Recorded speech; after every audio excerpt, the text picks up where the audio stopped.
Hey, life as a busy parent can be tough. Here with some organizational tips that could make your life just a little bit easier, we welcome back the author of the book, Doing It All, Stop Over-Functioning and Become the Mom and Person You're Meant to Be, Dr. Whitney Casares. Great to see you. Good to see you too. It's been a weird month for all of us parents with storm issues and kids home from school, so it's a good time to check in and remind ourselves we can do this. Yes, and to give yourself a little grace, because if For you've sure. been feeling totally crazy like we have, it's because you don't have the organization of the normal school day and week and all that stuff. We can get back on track, and you have some great ideas to start with, which begins with a shared family calendar. Yes. Super simple, but it's a great way to get you going on the right path. Yeah, so of course you could do this just using like a Google Calendar or even a paper calendar. Yeah. I have one on my refrigerator that just goes by month. We write out all the important dates.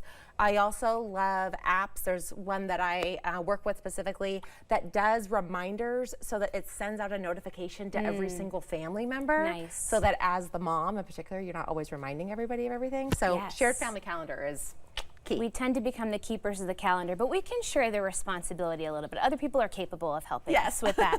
Okay, how about differentiating tasks versus project and what each of those things means? Yeah, so here's the thing. In our life, we all have tasks that are responsibilities that happen over and over and over again. So think the laundry, think doing the dishes. And then we also have projects that are bigger. So think cleaning out the garage. Yes. But we have to make room for the projects first in our life and then schedule all those little tasks and responsibilities around them in specific places if we don't want them to eat up all of our time and our energy. I hate walking into a room and seeing the laundry and being like, oh, I gotta do the laundry again. Yes. So the way that I organize that is for the tasks that are responsibilities, I put them in one specific slot on my calendar. Okay. So I only do laundry, for example, one night a week from 7 to 9 p.m. is when I fold and put away.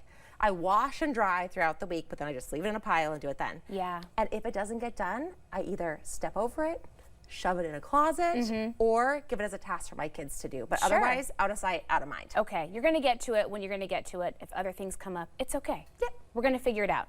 Okay, decluttering your physical space, can that help us, with the mental function as well? Yes. So the thing is, every single thing in your house that's a piece of stuff, like the clutter in your room, the clutter in your bathroom, all of that takes your time and energy. Not only visually, it can be overstimulating, but also you have to put it away and you have to do something with it and organize it. So one of the most important things you can do for yourself is to decide, is this something that brings me joy or that has significant amount of function in my life? And if it doesn't, get rid of it, because you are literally freeing up your time and your money. Really, if you're a for professional. sure.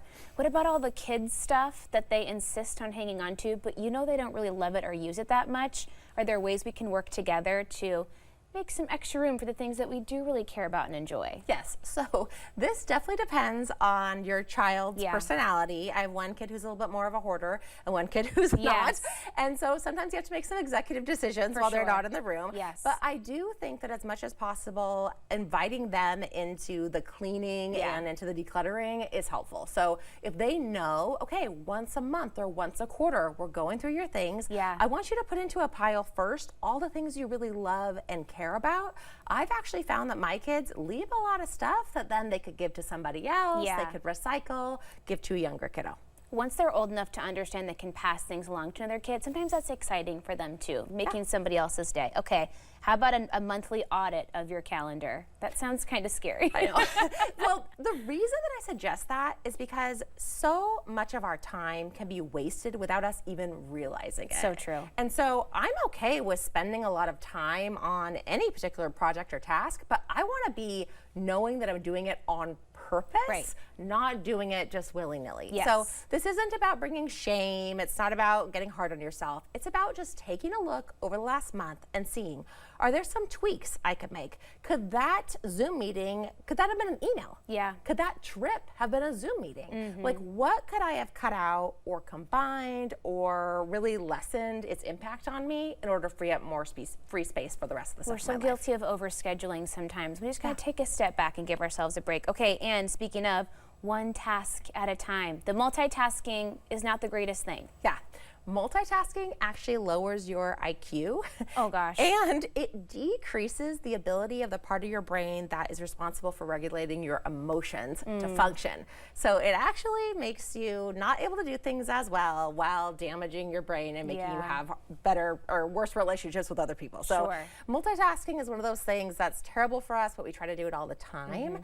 If you can just practice single tasking for short periods of time, it's a muscle you have to build over a period of time. So don't feel bad if you find it really difficult and you get distracted. Yeah, give yourself little increments of time to set a goal and accomplish it, and then it's a little bit of a win. Okay, how about pairing undesirable tasks with something enjoyable? Yeah, so for example, I hate laundry. That's why it's only there for 2 hours. Yes. And so I listen to Taylor Swift. I throw on the Beyonce, the Harry Styles. That all goes on full blast in my AirPods. I tell everybody you need to get out of the room, or have a nice glass of wine while I'm doing it, or watch SNL or whatever, you know?